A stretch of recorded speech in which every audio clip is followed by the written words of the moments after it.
പ്രിയപ്പെട്ട സുഹൃത്തുക്കളെ, ഗാലക്സിയുടെ പുതിയ ഫ്ലിപ്പ് 7 നമുക്ക് പരിചയപ്പെടാം. ഇതിൻ്റെ ഫ്രണ്ടിലുള്ള ഡിസ്പ്ലേ 4.1 ഇഞ്ചാണ്. 2600 നിറ്റ്സ് ബ്രൈറ്റ്നസ് തരുന്നുണ്ട്. അതുപോലെ സൂപ്പർ അമോലെഡ് ഡിസ്പ്ലേ ആണ് തന്നിരിക്കുന്നത്. ഇത് നിവർത്തുമ്പോൾ അതിൻ്റെ വലിപ്പം 6.9 inch dynamic LTPO AMOLED display ആണ് തന്നിരിക്കുന്നത്. 2600 പീക്ക് ബ്രൈറ്റ്നസ്സും തരുന്നുണ്ട്. അതുപോലെ ഇത് നിവർത്തി വയ്ക്കുമ്പോൾ അതിൻ്റെ തിക്നെസ് 6.5 mm ആണ്. എന്നാൽ ഇത് മടക്കി വയ്ക്കുമ്പോൾ ഇതിൻ്റെ തിക്നെസ് 13.7 mm ആണ്. ഇതിൻ്റെ വെയ്റ്റ് 188 ഗ്രാമാണ്.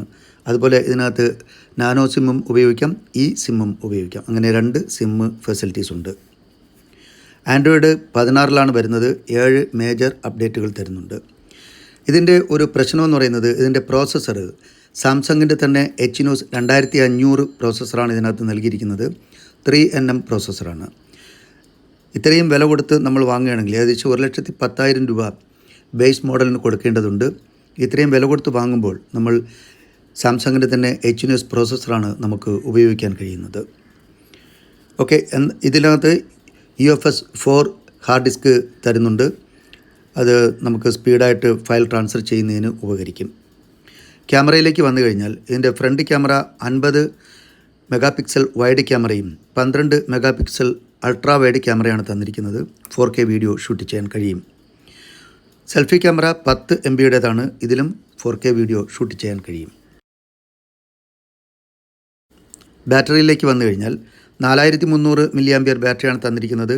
25 വാട്ട് വയർഡ് ചാർജും 15 വാട്ട് വയർലെസ് ചാർജും 4.5 വാട്ട് റിവേഴ്സ് വയർലെസ് ചാർജുമാണ് ഇതിനകത്ത് നൽകിയിരിക്കുന്നത്.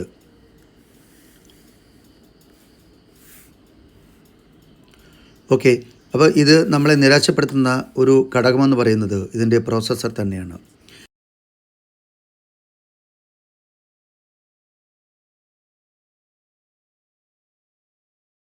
സാംസങ്ങിൻ്റെ എക്സിനോസിനേക്കാളും വളരെയധികം ബെറ്ററാണ് സ്നാപ്ഡ്രാഗൻ്റെ 8 Elite എന്ന പ്രോസസ്സർ.